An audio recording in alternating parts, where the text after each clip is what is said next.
فرمایا کہ ہم نے ان کی ناشکری کے بدلے ان پر سیلاب کا ریلا بھیجا.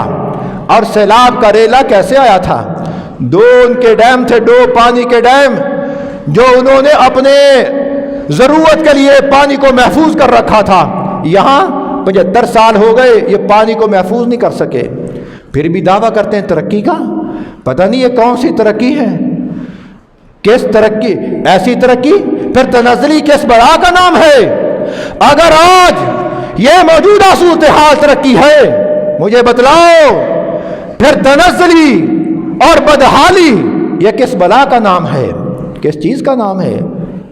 یہ کس چیز کو کہتے ہیں تنزلی؟ اس کا اگر نام ترقی رکھا ہوا ہے تو تنزلی کس بلا کا نام ہے؟ اللہ کہتا ہے فَأَعْرَضُوا فَأَرْسَلْنَا عَلَيْهِمْ سَيْلَ الْعَرَمِ. اللہ نے ایک چھوٹا سا جانور بھیجا، کسی بڑی بلا کو یا کسی ٹینک والے کو نہیں بھیجا کہ جا کے ان کے ڈیم میں سوراخ کر دے. چھوٹا سا چوہا دیکھا ایک شخص نے، بستی سے ایک شخص ڈیم کی طرف نکلا اور دیکھا ایک چھوٹا سا چوہا اپنے بچوں کو منہ میں لیے ہوئے پہاڑ کی چوٹی پر جا رہا ہے، اور 2 چوہے اس ڈیم کے بنیادوں کے اندر سوراخ کر رہے ہیں. اور ایک چھوٹا سا سوراخ نکلا اور پانی کا بہاؤ شروع ہوا، اور وہ سوراخ چھوٹے سے بڑا ہوتا ہوتا بڑا ہوتا چلا گیا، بڑا ہوتا چلا گیا. اور پھر جب اس ڈیم کا پانی نکلا اس نے ساری بستی کو بہا کے خاش و خساک میں ملا کے رکھ دیا. اور وہی صورتحال جو آج اہل پاکستان کو جس کا سامنا ہے کہ ہم نے 75 سال اللہ کی ناشکری کی ہے، اور پاکستان یہ وہ عظیم نعمت کہ اس کے زمین کے چپے چپے میں اللہ نے خزانہ چھپا کے رکھا ہے، لیکن ان بدبختوں میں ہمت نہیں ہے کہ وہ اس خزانے کو نکال لیں. کہیں سونا چھپا ہوا ہے، کہیں ہیرا ہے، کہیں جواہرات ہیں، کہیں تیل ہے، کہیں کچھ ہے. یہ سارے کے سارے خزانے پاکستان کی زمین آج اپنے اندر سوئے ہوئے، لیکن ان بدبختوں کے مقدر میں نہیں ہے کہ وہ ان خزانوں کو نکال کر اپنی قوم کے لیے کچھ کر سکیں. میں کہا کرتا ہوں کبھی کبھی کہ یار مجھے لے جاؤ، ایک مجھے فن ہے اللہ نے دیا، اگر تمہیں پتہ نہیں میں تمہیں بتا دیتا ہوں اور نکال کے بھی دے دیتا ہوں. آؤ تو صحیح ذرا ہماری خدمت تو لے لو، ہم تو پاکستان کی خدمت کرنے کے لیے تیار ہیں. تم نے ہمیشہ ہمیں یہ سمجھا کہ تم لوگ پاکستان کے دشمن ہو، تم نے کبھی خدمت کا موقع بھی دیا ہے؟ ہمارے علماء کی صلاحیتیں تم نے کہاں فائدہ لیا؟ فائدہ تم نے وہاں لیا ہے بدبختوں جہاں تمہاری کرسی کی باری آئی، کرسی تمہاری لڑکھڑائی، تم نے آ کر ملا کے قدموں کو پکڑا، تمہارا اقتدار ڈگمگایا، تم نے آ کر ملا کے قدموں کو پکڑا، تمہاری کرسی جب چھن گئی تم نے آ کر ملا سے دعائیں کروائیں. تمہارا معاملہ ملا سے یہاں تک ہے، دعا کر دو. نیانا روندا نیانے نو نظر لگ گئی، بچہ روندا دودھ نہیں پیندا، دعا کر دو. ملا سے تم نے یہ کام لیے ہے، لیکن ملا کی صلاحیتوں سے تم نے کام نہ لیا. لیکن آج تمہاری بددیانتی، تمہاری خیانت آج پوری دنیا پر آیا ہے کہ وہ عرب امارات جو کسی دور میں جب پاکستان پر کوئی وبا آیا کرتی تھی یا کوئی آسمانی آفت آیا کرتی تھی، زلزلہ آیا کرتا تھا یا سیلاب کی صورت میں کوئی عذاب آتا تھا، وہ اپنے جہازوں کو بھر بھر کر حکومتوں کو دیا کرتے تھے. آج وجہ کیا ہے کہ وہ تم پر اعتماد نہیں کرتے، اپنے جہازوں کو بھر بھر کر آج وہ مولیوں کے مدرسوں میں لا رہے ہیں. ابھی کل کی بات ہے بھائی خالد صاحب، یہ کل کی بات ہے، کل ابھی اخبارات میں آیا ہے اور پورے میڈیا میں یہ بات شائع ہوئی کہ عرب امارات نے امدادی جہازوں کا سامان کراچی کے ایئرپورٹ پر اتار کر وہ سارا کا سارا جامعہ بنوری ٹون والوں کو دیا ہے، اور کہا یہ لوگ پہلے بھی ہم سے لیتے رہے لیکن قوموں کو ملکوں کو کچھ نہ فائدہ ہوا. اور ہم نے دیکھا، پوری دنیا نے دیکھا کہ اگر آج پاکستانی قوم سلام میں بہ رہی ہے، اس کی مدد کے لیے جو طبقہ گیا ہے وہ دینی طبقہ گیا ہے.